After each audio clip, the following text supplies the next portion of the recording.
Pemerintah menetapkan target ambisius dalam program Bedah Rumah 2026. Sebanyak 400.000 unit rumah akan direnovasi tahun ini, melonjak drastis dari hanya 45.000 unit pada tahun sebelumnya. Arahan ini disampaikan Menteri Perumahan dan Kawasan Permukiman Marwarar Sirait usai menghadiri pertemuan dengan Presiden Prabowo Subianto di Kompleks Istana Kepresidenan Jakarta, Senin 6 April. Presiden disebut memberikan dukungan penuh agar program perumahan rakyat diperluas dan dipercepat, bukan hanya dari sisi jumlah, tetapi juga cakupan wilayahnya. Jika tahun lalu sekitar 220 kabupaten dan kota tidak mendapatkan program ini, tahun 2026 seluruh kabupaten dan kota di Indonesia dijadwalkan masuk dalam daftar penerima. Pemerintah menegaskan program ini bukan sekedar perbaikan fisik bangunan, melainkan bagian dari instrumen keadilan sosial sekaligus penggerak roda ekonomi daerah. Selain bedah rumah, pemerintah juga membidik lahan-lahan milik negara di kawasan strategis perkotaan untuk dibangun rumah susun.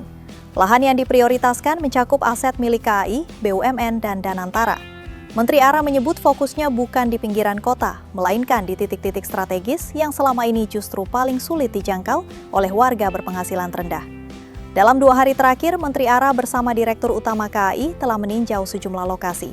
Jakarta menjadi prioritas awal, khususnya kawasan Tanah Abang dan Senen, diikuti Bandung. Di Senen, sebanyak 324 unit rumah ditargetkan rampung pada 15 Juni 2026. Setelahnya, KAI menyiapkan tambahan 500 unit di Jakarta. Total tahap awal mencapai 824 unit sebagai bagian dari penataan kawasan sekitar jalur rel.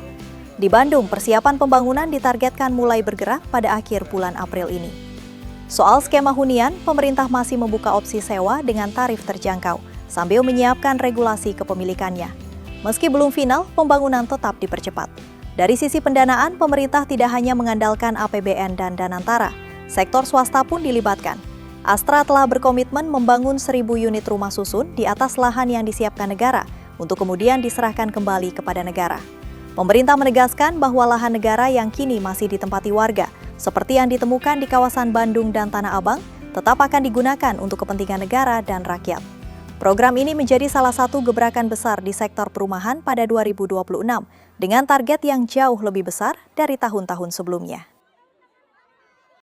Jangan lupa subscribe dan nyalakan lonceng untuk informasi serta berita lainnya dari Stara TV News.